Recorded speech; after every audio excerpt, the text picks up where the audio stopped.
Dale and Shannon Hickman, they are going to prison, each getting 6 years for failing to call 911. Their son David was born 2 months premature at home. The couple who failed to seek medical attention, instead praying over the baby, each have received manslaughter sentences upheld by the Oregon Supreme Court here.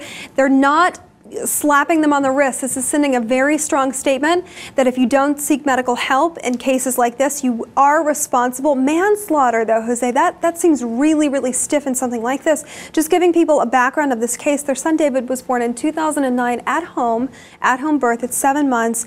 The baby lived for 9 hours. Doctors in this case and medical experts, they said the baby would have had a 99% survival rate had he gotten medical care. He died of pneumonia, underdeveloped lungs, and lived for 9 hours. The parents said they never considered calling 911. It's a part of their faith. They're very anti-medical intervention in this faith. It's called the church, the Christ Church. It was started in Idaho in the 40s, migrated to Oregon and California. 1,500 members are what they're saying that they have. And the judge in this case, Robert Herndon, he noted that one of the congregation's midwives, apparently they have midwives who come in and help deliver the baby. They say that this woman, regarding these premature infants that she's helped deliver, she's one of the most dangerous people in the county. He really stuck to his guns and handed out a sentence, and they're going to prison. It's a very unfortunate story, because at the heart of it is a family that is broken, a family that had the dream and the hope of having a new life, and just because of their unquestioned faith, they didn't engage in the medical care. Premature babies are, like you mentioned, the possibilities of them surviving a premature birth are really high. They go into the ICU, they are taken care of, and then a few months later, some few weeks, they are returned to their parents and they can start a life as a family together. But it highlights two issues. First, religious freedom.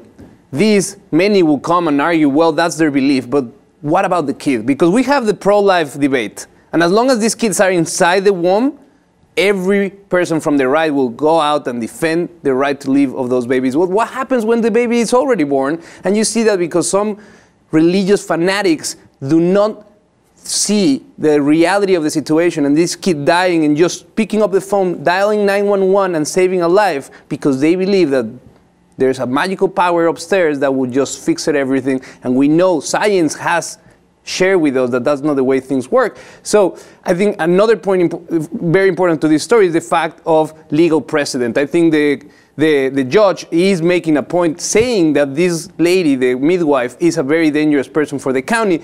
It's probably because there's been other cases of premature births that die, kids that die because they don't get the right treatment, and that's why they are going for it with manslaughter cases, so they can have a precedent and send a message to this community that they can't force their beliefs onto newborns.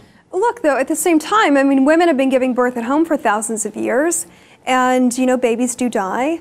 And it's so tragic and so horrible that Dale and Shannon Hickman, not only did they lose their baby, but they're going to prison because they didn't call 911. I mean, this is just a tragedy all the way around. You know, I want to believe that these people, something in them, you know, this wasn't intentional. It was sheer negligence, and it's so tragic. But at the same time, it's like, at what point does reason kick in, and you go, maybe, you know, I really want to feel for this woman. I do feel for her. Of course. At the same time, though, it's just, my gosh. No, as a parent, I can tell you just the pain that they are going through. I can just imagine the tip of it. But at the same time, we do have to understand that there's a reason why science and medical care has advanced so much. And these religious communities sometimes just spread malinformation, disinformation, and we see these tragedies. And we have to come to a consensus where we kind of a place of conciliation in between religious freedom and standard practices.